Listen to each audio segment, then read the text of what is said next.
उस अव्यक्त से भी अति परे दूसरा अर्थात विलक्षण जो सनातन अव्यक्त भाव है वह परम दिव्य पुरुष सब भूतों के नष्ट होने पर भी नष्ट नहीं होता। यानी जो परम पिता परमात्मा है, जो तत्व है, जो तत्व सबके अंदर कार्य कर रहा है, वह अति विलक्षण है और वो तत्व नष्ट नहीं होता। जो जब ब्रह्मा का सूक्ष्म शरीर उस परम पिता परमात्मा में विलीन हो जाएगा और ये पंच महाभूत नष्ट हो जाएंगे, ये पंच महाभूत भी उस तत्व में विलीन हो जाएंगे। इस सूत्र के जो है दो अर्थ हो रहे हैं। एक अर्थ तो ये है कि जो रात्रि है ना, रात्रि में क्या होगा कि ब्रह्मा का सूक्ष्म शरीर हो जाता है, उस ब्रह्मा में विलीन हो जाएंगे और दिन में ये तत्व प्रकट होंगे और दिन में फिर ये नए सूक्ष्म शरीर उत्पन्न होंगे। वो दिन में अहंकार नष्ट नहीं होता। तो वैसे परम पुरुष है, दिव्य पुरुष है, भूतों के नष्ट होने पर भी नष्ट नहीं होता। तो जब ये भूत नष्ट हो जाएंगे, पंचमहाभूत हैं, ये नष्ट हो गए, लेकिन वो दिव्य पुरुष तो नष्ट नहीं हो रहा। जिसने अपने अंदर वो तत्व प्रकट कर लिया, तो नष्ट कैसे हो जाएगा? वो तो उस तत्व में विलीन हो जाएगा।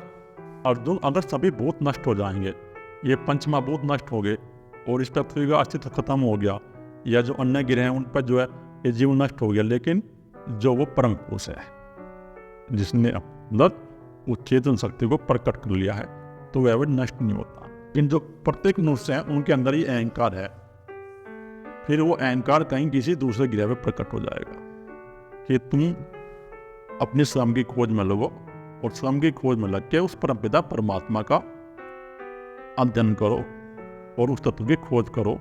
जब तुम उस तत्व की खोज करोगे तो तुम्हारे अंदर वो तत्व प्रकट हो जाएगा और वही ऐसा पुरुष है जो कभी नष्ट नहीं होता।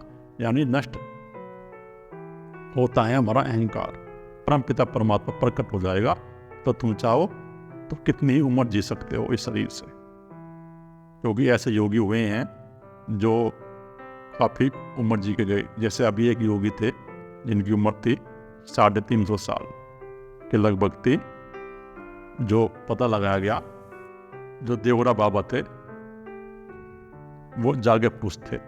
उन्होंने अपने अंदर वो तत्व को प्रकट कर लिया था, उनका आगे जगह खुला हुआ था और फिर वो 350 साल जिए और 350 साल जी के इस शरीर को छोड़ कर गए।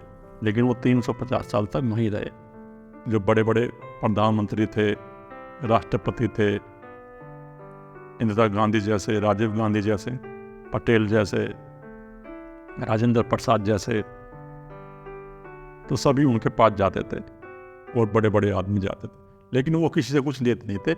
वो देखो उस समय के ऐसे नंद थे, वो अपनी एक टाट पे बैठे रहते। उन्होंने कभी ना कोई आश्रम बनाया, ना कोई किसी से पैसा लिया, बस अपना वहीं रहते थे। क्योंकि आश्रम वही बनाएगा जो इस जगत में भी आसक्त है, जिसका आगे चक्र नहीं खुला हुआ है। यह वो बनाएगा जो सोचेगा, इस प्रकार करेगा। कुछ साधक हैं उस परमपिता परमात्मा के मार्ग पर लग जाएं इस आश्रम के थ्रू, और जो है यहाँ से लोग जुड़ जाएं और जो स्वयं की खोज में लग जाएं, वो जो परमपिता परमात्मा का मार्ग है वो इस प्रकार करेंगे। और आश्रम के अंदर भी जब तक सदगुरु रहते हैं, जब तक तो वहाँ ठीक रहते हैं, सब कुछ माहौल, सब कुछ व्यवस्था सही रहती है जब वहाँ आश्रमों में सदगुरु रहते हैं। लेकिन जब सदगुरु वहाँ चले जाते हैं तो फिर वे राजनीति के अड्डे बन जाते हैं सब वहाँ। क्योंकि ये चक्रों का मनोविज्ञान है। जब तक साधक मणिपुर चक्र का भेदन नहीं करेगा, वो चुगली करनी, ईर्षा, द्वेष, कपट, ये सब उसके अंदर रहेंगे। ईर्षा, द्वेष, कपट, ये जो है ना मणिपुर चक्र का स्वभाव है। वो नीचों के 2 चक्रों पर रहेगा नहीं, क्योंकि वो ध्यान करेगा, मेडिटेशन करेगा। लेकिन अगर उसका मणिपुर चक्र का भेदन नहीं है तो चुगली, निंदा और ईर्षा, द्वेष वो छोड़ेगा नहीं, वो करता रहेगा। आज जो साधक ऐसे हैं जो हृदय चक्र में प्रवेश कर गए हैं, फिर वो इस प्रकार का व्यवहार नहीं करेंगे, वो अपनी खोज में लगे रहेंगे निरंतर। तो सदगुरुओं ने जो आश्रम बनाए थे वो इसलिए बनाए थे कि साधक यहाँ रहे और साधक यहाँ रह के अपने अंदर उस परमपिता परमात्मा को प्रकट करे, और उस परमपिता परमात्मा को प्रकट करके साधक अपनी स्वयं की खोज में आगे बढ़े। जो साधक अपनी स्वयं की खोज में आगे बढ़ेगा तो वो एक दिन उस परमपिता परमात्मा को प्रकट कर लेगा। यही सदगुरु का प्रयोजन आश्रम बनाने का। यहाँ सुख सुविधा हो जाएंगे आश्रम के अंदर, और जो साधक साधिकाएं हैं वे यहाँ रह के अपनी स्वयं की खोज में लगेंगे और स्वयं की खोज में लग के वो परम पिता परमात्मा को प्राप्त कर लेंगे। लेकिन संस्कारों का एक मामला है, संस्कार उठ उठ के आते हैं। जब तक हम संस्कार छीन नहीं होंगे हमारे, जब तक मणिपुर चक्र का वेदन भी नहीं होता, और फिर उसके बाद दूसरे संस्कार रह जाते हैं, फिर सतगुण के संस्कार रह जाते हैं। तो ये संस्कार तो चयन करने पड़ते हैं, ये अपने हाथ में नहीं है, पर प्रयास अपने हाथ में है। जो जिस प्रकार प्रयास करेगा तो सफल हो जाएगा। वो साधक की यात्रा के ऊपर बात है। कोई साधक तो ऐसा है जो बस में बैठ के यात्रा कर रहा है, कोई साधक ऐसा है जो ट्रेन में बैठ के जो है यात्रा कर रहा है, और कुछ साधक ऐसे हैं जो हवाई जहाज की गति से चल रहे हैं या ध्यान का अभ्यास इस प्रकार कर रहे हैं जिस प्रकार हवाई जहाज की गति है, तो वो पहुंच जाएंगे इसी जन्म में, उनको कोई रोकने वाला नहीं। लेकिन जिन साधकों का अभ्यास और वैराग्य ढीला है, कम कर रहे हैं ध्यान या अभ्यास कम कर रहे हैं, तो उनको फिर 2-3 जन्म लगेंगे, पहुंच जाएंगे वो भी, कोई बड़ी बात नहीं है, वो भी पहुंच जाएंगे। लेकिन अभ्यास अपना तेज करना पड़ता है साधक को। जब वो तेज अभ्यास करेगा तो वो अपने अंदर उस परम पिता परमात्मा के तत्व को प्रकट कर लेगा। अर्जुन, जो मनुष्य अपने अंदर उस परम पिता परमात्मा के तत्व को प्रकट कर लेता है, फिर उसका कभी विनाश नहीं होता। विनाश होता है इन पंचमहाभूतों का। तो अगर तुम्हें मुक्ति चाहिए और तुम्हें मनुष्य जन्म मिला हुआ है, तो धीरे धीरे तुम अपनी स्वयं की खोज आगे बढ़ाओ, और स्वयं की खोज आगे बढ़ा के उस परम पिता परमात्मा के मार्ग में चलो, और 2 घंटे का ध्यान शुरू करके फिर धीरे धीरे अपनी स्वयं की खोज को आगे बढ़ाओ। कि अर्जुन, जो अव्यक्त अक्षर इस नाम से कहा गया है, उसी अक्षर नामक अव्यक्त भाव को परम गति कहते हैं। अव्यक्त का मतलब है अदृश्य, अप्रकट, अक्षर। तो जो परम पिता परमात्मा है, वो जो तत्व है वो अदृश्य है, अप्रकट है, उसको हम देख नहीं सकते। उस परम पिता परमात्मा को हम अपनी बाहर की आंखों से देख नहीं सकते, वो अप्रकट है। लेकिन उस तत्व का हम ध्यान साधना के द्वारा अपने भीतर अनुभव कर सकते हैं। जब हमारा आज्ञा चक्र खुल जाता है, आज्ञा चक्र खुलने के बाद हमें उस परम पिता परमात्मा का अनुभव होता है। तो भगवान उस परम पिता परमात्मा की बात कर रहे हैं, उस अक्षर की बात कर रहे हैं, भगवान अपने शरीर की बात नहीं कर रहे। और वही परम गति है जो उस अप्रकट अदृश्य तत्व को जान लेता है और उस तत्व को अपने भीतर प्रकट कर लेता है, तो वही परम गति कही जाती है। वो परम गति इसलिए कही जाती है अर्जुन, क्योंकि जो मनुष्य उस तत्व को अपने अंदर प्रकट कर लेता है, फिर उसका दोबारा जन्म नहीं होता। उसका जो अहंकार है, ये अहंकार उसका नष्ट हो जाता है, फिर ये नए शरीर में प्रकट नहीं होता। वही परम गति है जो मनुष्य इस तत्व को अपने अंदर प्रकट कर लेगा, उसी की परम गति है। जिस सनातन अव्यक्त भाव को प्राप्त होकर मनुष्य वापस नहीं आते, वह मेरा परम धाम है। देखो भगवान क्या कह रहे कि जिस सनातन, वो तत्व सनातन जिसकी कोई शुरुआत नहीं है, जो आदिकाल से है, जो उस तत्व भाव को प्राप्त हो जाते हैं, जो उस परमपिता परमात्मा के भाव को उपलब्ध हो जाते हैं, वे मनुष्य दोबारा लौटकर नहीं आते। वो मेरा परम धाम है। कि उन मनुष्य का अहंकार नष्ट हो जाता है, फिर उनका अहंकार कहीं किसी दूसरे शरीर में प्रकट नहीं होता। और वही मेरा परम धाम है। जो इस प्रकार उस परम पिता परमात्मा अनुभव कर लेगा अपने भीतर, तो वह मनुष्य मेरे परम धाम को उपलब्ध हो जाएगा। लेकिन इस तत्व को हम ऐसे उपलब्ध नहीं कर सकते। इस तत्व को जानने के लिए हमें ध्यान साधना करनी पड़ती है। तो इसका अर्थ यही है कि जिस मनुष्य ने उस तत्व को अपने अंदर प्रकट कर लिया, फिर उसका जो अहंकार है वो कहीं नए शरीर में प्रवेश नहीं करेगा, उसका अहंकार नष्ट हो गया। हे अर्जुन, जिस परमात्मा के अंतर्गत सर्वभूत है और जो वो परमपिता परमात्मा है, उसी में ये 5 महाभूत समाये हुए हैं। पृथ्वी, जल, अग्नि, वायु, आकाश। ये जो 5 महाभूत हैं, ये उस परमपिता परमात्मा में समाते हैं और उसी से निकलते हैं। आनंद स्वरूप परमात्मा से यह समस्त जगत परिपूर्ण है। और वो जो परमपिता परमात्मा है वो आनंद स्वरूप है। वो आनंद स्वरूप जब ही है जब हम अपने अंदर उस तत्व को प्रकट कर लेंगे। और सारे संसार में, सारे ब्रह्मांड में वो परमपिता परमात्मा का ही अस्तित्व है। वो परमपिता परमात्मा का तत्व ही प्रकट है। वृक्षों के अंदर भी, पशुओं के अंदर भी, पक्षियों के अंदर भी और मनुष्य के अंदर भी, और ब्रह्मांड में जितने भी लोग हैं, जितनी आकाशगंगाएं हैं, जितने सौर मंडल है, वो सब उस परमपिता परमात्मा की सत्ता से चल रहे हैं। और वही सत्ता इस सारे ब्रह्मांड को चला रही है। और वो तो हमारे अंदर भी है। वह सनातन अव्यक्त परम पुरुष तो अनन्य भक्ति से ही प्राप्त होने योग्य है। और वह जो परमपिता परमात्मा का आनंद है, वो जो तत्व है, वो भक्ति से ही प्राप्त होगा।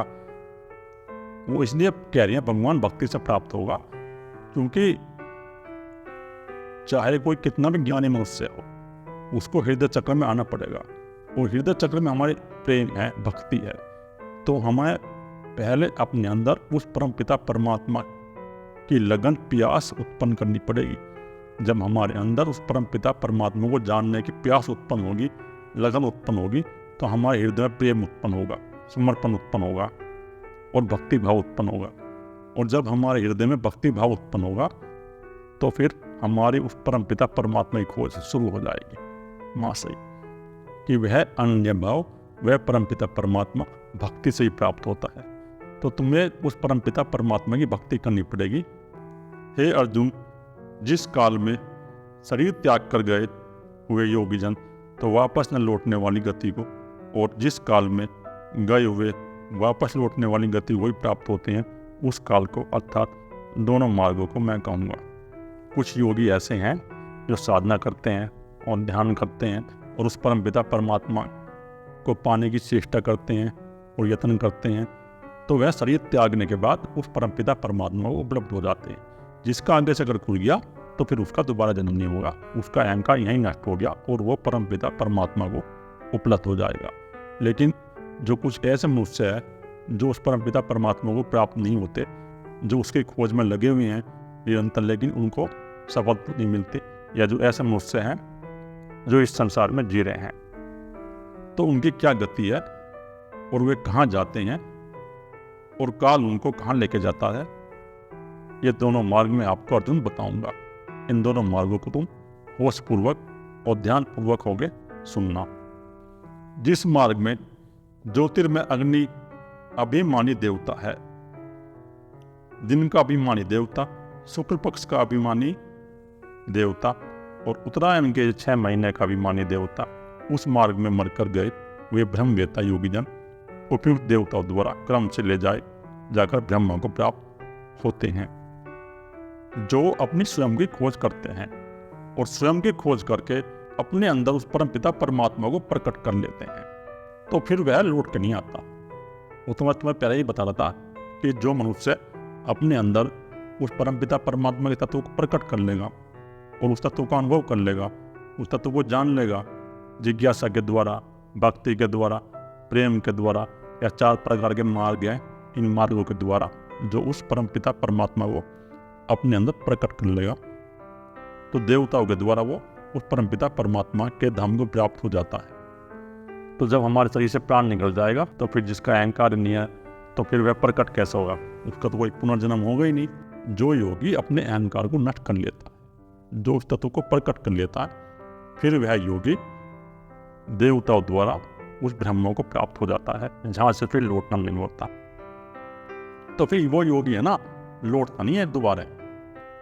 और जिस मार्ग में धूम अभिमानी देवता है, रात्रि अभिमानी देवता है तथा कृष्ण पक्ष का अभिमानी देवता है, दक्षिणायन के 6 महीनों का अभिमानी देवता है, उस मार्ग में मरकर गया वह साकाम कर्म करने वाला योगी उपयुक्त देवताओं द्वारा क्रम से ले गया हुआ चंद्रमा की ज्योति को प्राप्त होकर स्वर्ग में अपने शुभ कर्मों का फल भोग कर वापस आता है। कि जिसने उस परमपिता परमात्मा का प्रयास किया है खोजने का, लेकिन उसके अंदर भी वासना बच गई है, उसके अंदर वासना बच गया, उसके अंदर शंका उत्पन्न है। जब तक हमारे अंदर वो परमपिता परमात्मा का तत्व प्रकट नहीं होगा, तो हमारा अहंकार जीवित रहेगा और हमारे अहंकार के अंदर शंका रहेगी कि वो तत्व है क्या। और जो योगी साकाम कर्म करता है, उस परमपिता परमात्मा को कर्म समर्पित करता है और उस तत्व की खोज में लगा रहता है, लेकिन जो उस तत्व को प्रकट नहीं कर पाता, जो उसका अनुभव नहीं कर पाता, लेकिन कर्म करता है। वो कर्म इस प्रकार करता है, स्वयं की खोज करता है, लेकिन किसी कारण उसकी वासनाएं अभी रह जाती है। तो वासना उसके अंदर अभी है, धन की प्राप्ति की वासना है, या संसार में जितनी भी वासनाएं हैं, यश प्राप्ति की, काम सुख प्राप्ति की, और जितनी भी वासनाएं हैं, अगर उस योगी के अंदर है, फिर उस योगी का जन्म होगा। ऐसे कुल में जन्म होगा जहाँ ये वासनाएं उसको उत्पन्न हो जाएगी। जो उसके मन के अंदर ये वासना रहेगी थी, शरीर से भोगने की इच्छा रहेगी थी, तो फिर वह इन वासनाओं को दोबारा भोगेगा, और भोगने के बाद फिर उसके अंदर वैराग्य उठेगा, और वैराग्य उठने के बाद फिर वो स्वर्ग से पृथ्वी पर जन्म होगा उसका।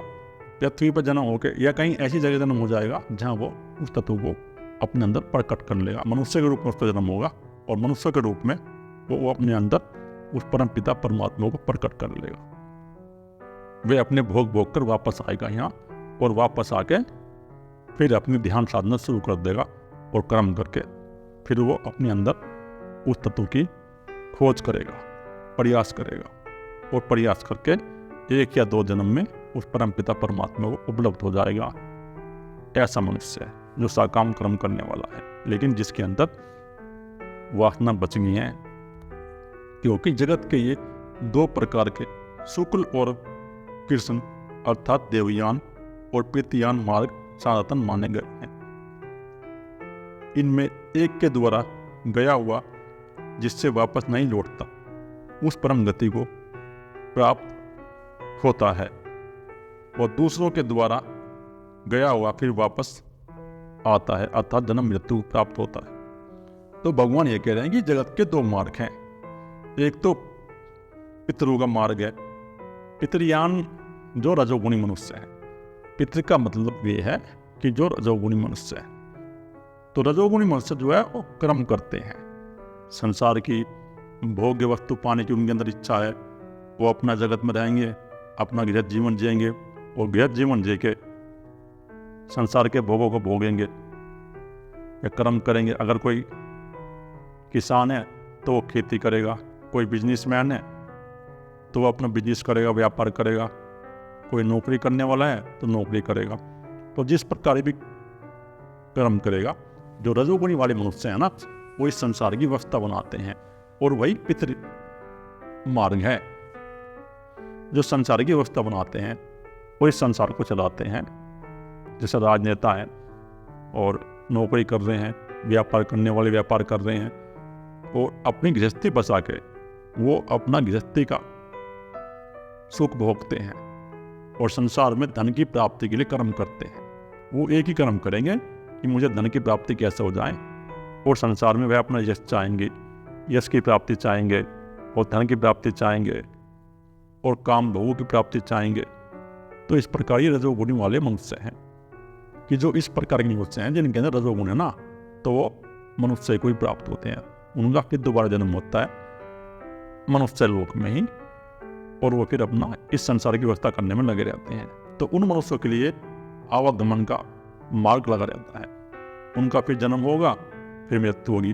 तो उनका जो अहंकार है ना, वो अहंकार नहीं मरेगा। उनका अहंकार बार बार प्रकट होता रहेगा, और वह मनुष्य बार बार जन्म लेते रहेंगे और मृत्यु को प्राप्त होंगे। जो इस प्रकार संसार में आसक्त है, और संसार में आसक्त होकर कर्म कर रहे हैं, जिन्होंने अपने आप को शरीर मान लिया है और अपने आप को मन मान लिया है, और इस प्रकार वे स्वयं की खोज तो कर नहीं रहे। उनको इस मार्ग का कोई पता तो है नहीं, लेकिन अपना थोड़ा पूजा पाठ कर लेते हैं, उस परमपिता परमात्मा को याद कर लेते हैं जो संसारी मनुष्य हैं, और अपने बच्चों की व्यवस्था करते हैं। तो इस प्रकार जो मनुष्य हैं वे पितृ वाले हैं, जो इस संसार की व्यवस्था करते हैं और इस संसार में आसक्त होकर कर्म करते हैं, जो अपने घर परिवार में आसक्त हैं। तो इस प्रकार के वे लोग हैं जिनको हम पितृ कहते हैं। जो दूसरे प्रकार के मनुष्य हैं अर्जुन, वे हैं देवयान, और देवयान का मतलब है सतोगुण, जो सतोगुणी मनुष्य है। तो सतोगुणी मनुष्य क्या करेगा? सतोगुणी जो मनुष्य होगा वो पशु पक्षियों की सेवा करेगा, गाय की सेवा करेगा, अपने घर में बड़े बुजुर्गों की सेवा करेगा, पूरे समाज की सेवा करेगा, गरीबों को भोजन कराएगा, साधु संतों की सेवा करेगा, तो जिसके अंदर सेवा उत्पन्न है वही सतोगुणी मनुष्य है जो सेवा करता है। जब उसके अंदर ये सेवा भाव उत्पन्न हो जाएगी, प्रेम भाव उत्पन्न हो जाएगा, समर्पण भाव उत्पन्न हो जाएगा, भक्ति भाव उसके अंदर उत्पन्न हो जाएगा, तो फिर वह अपनी स्वयं की खोज में लग जाएगा। जिस मनुष्य के अंदर भक्ति नहीं है, प्रेम नहीं है, वो स्वयं की खोज में ही लगेगा। पहले उसे अपने अंदर सतोगुण प्रकट करना पड़ेगा। जब उसके अंदर सतोगुण प्रकट हो जाएगा तो फिर वह अपने स्वयं के अध्ययन में लग जाएगा, कहीं किसी सदगुरु के पास जाएगा और सदगुरु की खोज करके उस स्वयं के अध्ययन में लग जाएगा। तो जब वो समर्पण करेगा और वहाँ सेवा करेगा, सदगुरु के पास जाकर सेवा करेगा, साधना करेगा, तो उसके अंदर सतोगुण प्रकट होगा। और जब उसके अंदर सतोगुण प्रकट होगा तो फिर वह अपने स्वयं की खोज में लग जाएगा। फिर धीरे धीरे उसके अंदर प्रज्ञा बुद्धि उत्पन्न होगी, विवेक उत्पन्न होगा। और जब उस मनुष्य के अंदर प्रज्ञा बुद्धि और विवेक उत्पन्न हो जाएगा ना, तो फिर वह ये देखेगा कि ये जगत है क्या। उसके अंदर ये जगत को देखने का विवेक उत्पन्न होगा कि जगत क्या है, नित्य है या अनित्य है। इस प्रकार का उसके अंदर विवेक उत्पन्न होगा। और जिस मनुष्य के अंदर इस प्रकार का विवेक उत्पन्न हो जाएगा तो फिर वह अपनी स्वयं की खोज में लग जाएगा। निरंतर वह अपने मन को वर्तमान में रखने का अभ्यास करेगा, या प्राणायाम करेगा, या ध्यान करेगा। वह फिर साधना के मार्ग पर चल जाएगा। और वही देवयान मार्ग है जो फिर वहां से लौट के वापस आना नहीं होता।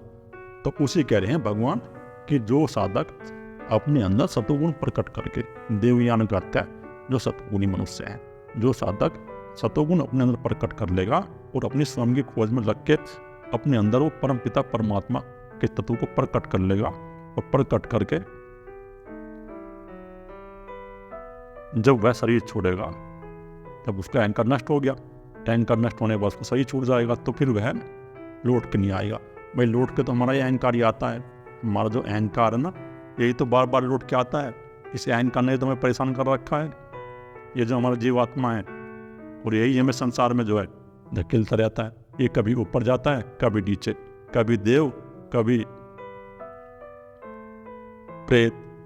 यही तो कहते हैं भगवान कि कभी तो देव, तो कभी तो मनुष्य योनि में आ जाएगा। ये मनुष्य योनि में आगे सात्विक कर्म करने लगेगा, या रजोगुणी कर्म करने लगेगा। और जब कभी किसी आपराधिक कार्यों में सक्रिय हो गया तो उसका तमोगुण सक्रिय हो जाएगा। जब उसके अंदर तमोगुण सक्रिय हो जाएगा तो फिर वह पशु योनि में चला जाएगा, आसक्त हो जाएगा। तो उसका अहंकार ये प्रकट होता रहता है। ये अहंकार जो हमारा नीचे के स्तर पे और ऊंचे के स्तर पे प्रकट होता रहता है। कभी हम कुछ बन जाते हैं, कभी कहीं प्रकट हो जाएगा, कभी किसी लोग पे प्रकट हो जाता है, कभी किसी लोग पे प्रकट हो जाएगा। और ये अहंकार हमारा मरना नहीं है। ये अहंकार हमारा बार बार जन्म लेता है, जिस अहंकार ने हमें परेशान करता। तो भगवान यही कह रहे हैं कि देवयान वही मार्ग है, वही सतोगुणी मनुष्य देवयान है जो अपने अंदर उस तत्व को प्रकट कर लेते हैं। वही देवों का मार्ग है, उसी को हम देवयान कहते हैं। हे पार्थ, इस प्रकार इन दोनों मार्ग को तत्व से जानकर कोई भी योगी मोहित नहीं होता। इस कारण हे अर्जुन, तू सब काल में संबंधी रूप से योग से युक्त अर्थात निरंतर मेरी प्राप्ति के लिए साधन करने वाला हो। तो भगवान ये कह रहे हैं कि मेरे शरीर की प्राप्ति के लिए नहीं, उस परम पिता परमात्मा की प्राप्ति के लिए साधन कर तू अर्जुन। तो जो मनुष्य दोनों मार्ग से उस परम पिता परमात्मा को जान लेते हैं, कोई भक्ति मार्ग से जान लेगा, कोई ज्ञान योग से जान लेगा, तो वह मोहित नहीं होता। जिसका आगे से अगर खुल गया तो उसका मोह समाप्त हो गया, उसका क्रोध समाप्त हो गया, उसका लोभ समाप्त हो गया, ईर्षा द्वेष सब समाप्त हो गया उसके अंदर से। तो फिर वह मोहित कैसे होगा? फिर वह किसी भी वस्तु से मोहित नहीं होगा, सम्मोहन नहीं होगा वह। ये जो आज निम्न प्रकार के सम्मोहन है, और मनुष्य सम्मोहन हो गया है। मनुष्य सम्मोहन क्यों हो जाता है? क्योंकि मनुष्य की चेतना का स्तर जो है ना, सबसे नीचे स्तर पर आ गया है। और जिस मनुष्य की चेतना का स्तर सबसे नीचे स्तर पर आ जाएगा, जिसके अंदर वो पशु वाला अहंकार उत्पन्न हो जाएगा, जिसका प्राण मूलाधार चक्र पर रहेगा या स्वादिष्ठान चक्र पर रहेगा, तो उसको कोई भी सम्मोहन कर देगा, वो सम्मोहन हो जाएगा किसी की भी बातों से। कोई नेता आया, उसने भाषण दे दिया और भड़का दिया, तो वे भड़क गए। उनके अंदर विवेक बुद्धि नहीं है, प्रज्ञा बुद्धि उत्पन्न नहीं होती, इसलिए भड़क जाते हैं और भड़क के फिर जो है अपराधी कार्य करना शुरू कर देते हैं किसी की बातों में आकर, तो वे सम्मोहन हो जाते हैं। या किसी ने कोई सब अच्छे कह दिए तो फिर वह उसकी बातों से सम्मोहन हो गए। अगर किसी ने कुछ सब अच्छे कह दिए किसी के बारे में, तो वह मनुष्य उसकी बातों से सम्मोहन हो जाता है। उसको ये समझने लगता है कि यार ये आदमी कितना अच्छा है, इसने जो है मेरी बड़ाई कर दी। तो इस प्रकार वो सम्मोहन हो जाता है, जिसका प्राण जो है नीचे के चक्र पे है ना, उसको कोई भी सम्मोहन कर देगा। लेकिन जिसका आगे चक्र खुल गया, फिर वह मोहित नहीं होगा, उसको कोई भी सम्मोहन नहीं कर सकता, क्योंकि उसने अपने अंदर वो परमपिता परमात्मा प्रकट कर लिया। तो अर्जुन, तुम अपने अंदर समबुद्धि युक्त हो जाओ, अपने अंदर एक समबुद्धि उत्पन्न करो, उस परमपिता परमात्मा को जानने की प्रज्ञा बुद्धि उत्पन्न करो और योग से युक्त हो जाओ। और जो योग है, योग का मतलब है जोड़ना, स्वयं को हमें अपनी उस परमपिता परमात्मा की चेतना से जोड़ना, उस चेतना के अंदर एक हो जाना, इसी को हम योग कहते हैं। तुम योग को उपलब्ध हो जाओ, तुम परमपिता परमात्मा को, उस तत्व को अपने अंदर प्रकट कर लो, उसको जोड़ लो और उसकी प्राप्ति के लिए तुम साधन करो। उस परमपिता परमात्मा की प्राप्ति के लिए साधन करने वाले बन जाओ। तुम निरंतर उसका स्मरण करो। जब तुम उसका निरंतर स्मरण करोगे, उस तत्व को अपने अंदर प्रकट करने की इच्छा रखोगे, तो कोई इतनी बड़ी बात नहीं है अर्जुन, वो तत्व तुम्हारे अंदर प्रकट हो जाएगा। और जब वो तत्व तुम्हारे अंदर प्रकट हो जाएगा, तो तुम्हारा मोक्ष हो जाएगा, तुम्हारा निर्वाण हो जाएगा। फिर तुम्हारा जो अहंकार है वो प्रकट नहीं होगा दोबारा, तुम्हें लौट के नहीं आना पड़ेगा। कि अर्जुन, जो योगी, जो ज्ञानी उस तत्व को प्रकट कर लेता ना, फिर उसको कोई सम्मोहन नहीं कर सकता। वह संसार की किसी वस्तु के प्रति आसक्त नहीं होगा। उसको फिर ये नहीं रहेगा कि मुझे धन चाहिए, मुझे घर चाहिए, मुझे बिल्डिंग चाहिए, मुझे कार चाहिए। उसके अंदर किसी प्रकार की कोई इच्छा नहीं होगी। उसको जो मिल जाएगा उसको अपना चुपचाप स्वीकार कर लेगा, और जो उससे प्रकृति कराएगी वो वही करेगा। अगर प्रकृति उससे युद्ध कराएगी तो युद्ध करेगा, वो युद्ध के लिए मना नहीं करने का। अर्जुन, तुम्हारे अंदर ये जो मोह और ममता उत्पन्न हो गया, तुम इस मोह ममता को समाप्त करो। जब तुम अपने अंदर तत्व को जान लोगे, उस तत्व को प्रकट कर लोगे, तुम्हारी ये मोह ममता समाप्त हो जाएगी। और जब तुम्हारी ये मोह और शोक और ममता समाप्त हो जाएगी, तो तुम युद्ध करोगे। फिर तो तुम इस प्रकार अपने अंदर समभाव उत्पन्न करो और समभाव से देखो कि ये सब समान है, ये सब परमपिता परमात्मा के रूप हैं, ये सब उस पंच महाभूतों से बने हुए हैं, इन सब का शरीर। तो ये पंच महाभूतों से बना हुआ शरीर तो एक दिन पंच महाभूतों में मिलेगा ही। तुम अपने अंदर ये विवेक बुद्धि से देख लो, प्रज्ञा बुद्धि से तुम अपने अंदर ये धारणा बना लो कि इनका सबका वध होगा, ये तो मरेंगे। तो इसलिए तुम युद्ध से भागो नहीं। अगर प्रकृति ने युद्ध दिया है तो तुम युद्ध करो, लेकिन युद्ध तुम जब भी करोगे जब तुम्हारे अंदर से ये शोक और मोह समाप्त हो जाएगा। तो अर्जुन, तुम्हारे अंदर ये शोक और मोह उत्पन्न हो गया ना, तो ये शोक मोह ऐसा समाप्त नहीं होगा।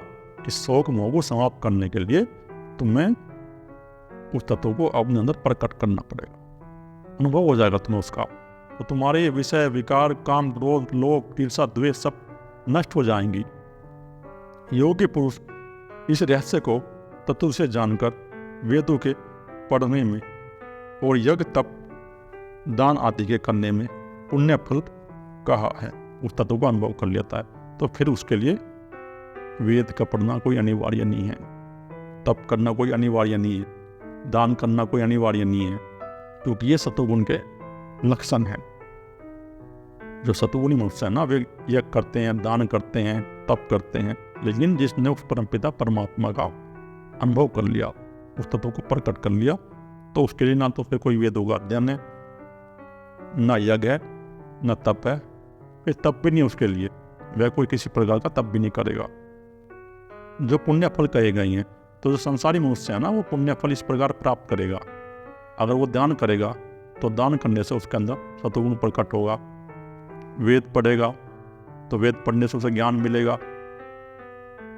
यज्ञ करेगा, यज्ञ करने से भी उसके अंदर सतोगुण प्रकट होगा, तप करेगा, विरत करेगा, पूजा करेगा, आराधना करेगा, प्रार्थना करेगा। तो ये सब जो है अर्जुन पुण्य फल के लक्षण है। ये सब करने से मनुष्य को पुण्य मिलते हैं। लेकिन जिसने उस तत्व को अनुभव कर लिया है, जिसने अपने अंदर उस परमपिता परमात्मा के तत्व को प्रकट कर लिया है, तो उसके लिए फिर कोई पुण्य नहीं है अर्जुन। पुण्य तो उसी के लिए है जिसके लिए भी अहंकार बचा हुआ है, जिस मनुष्य के अंदर भी अहंकार बचा हुआ है।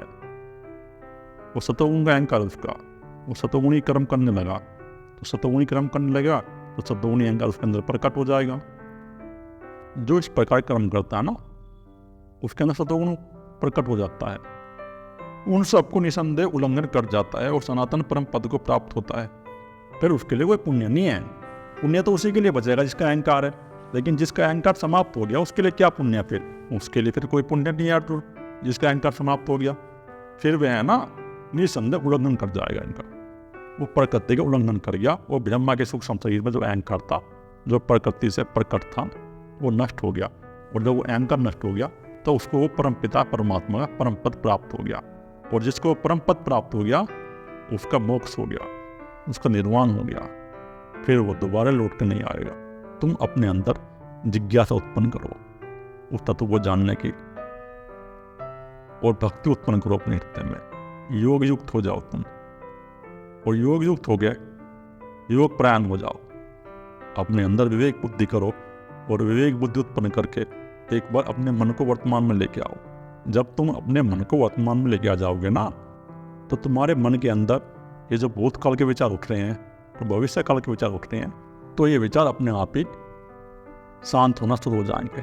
तो जब तुम्हारे अंदर से ये विचार शांत होने शुरू हो जाएंगे तो तुम्हारे अंदर वो तत्व धीरे धीरे प्रकट होना शुरू हो जाएगा।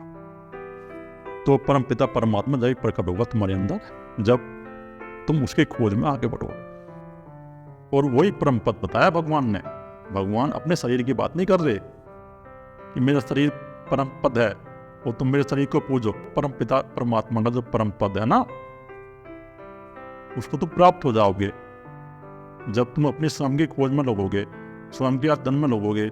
जब तुम ज्ञान स्वरूप हो जाओगे तो तुम उस परम पिता परमात्मा को प्राप्त हो जाओगे। तो तुम्हारे अंदर प्रकट हो जाएगा।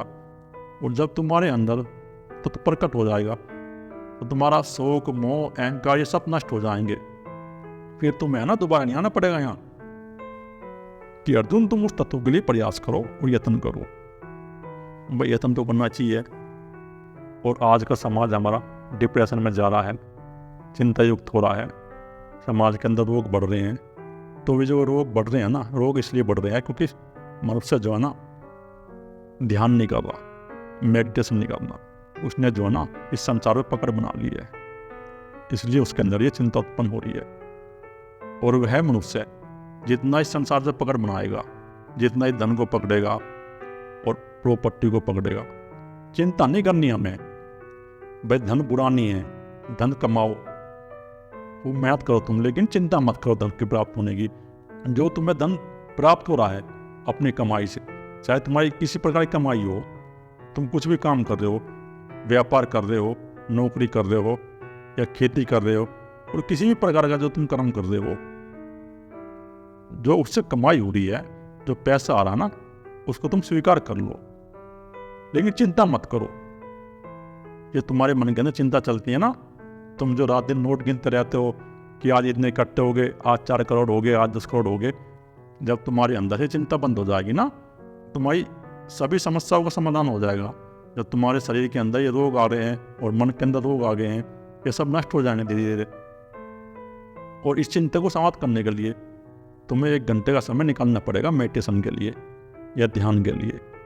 जब तुम इस चिंता को समाप्त कर पाओगे, नहीं तो नहीं हो पाएगी तुम्हारे से ये चिंता समाप्त। तुम इस मन के गुलाम बन जाओगे पूरी तरह से, और ये मन तुम्हें इस संसार में नाच नचाएगा और नाच नचा नचा के मारेगा, चिंता में डुबोएगा। छोटी सी बात भी तुम्हें सहन नहीं होगी, क्योंकि तुम इस जगत में आसक्त होगे पूरी तरह से। तुमने अपने आप को शरीर मान लिया, मन मान लिया, इसलिए तुम्हें छोटी सी बात भी कोई सहन नहीं हो सकती। तुम्हारे अहंकार को चोट लग जाती है और तुम्हें कोई छोटी सी बात बोल देता है तो ध्यान करना शुरू करो तुरंत। ओम श्री वासुदेवाय नमः। जय श्री कृष्ण। श्रीमद् भगवत गीता अध्याय नंबर 8 समाप्त।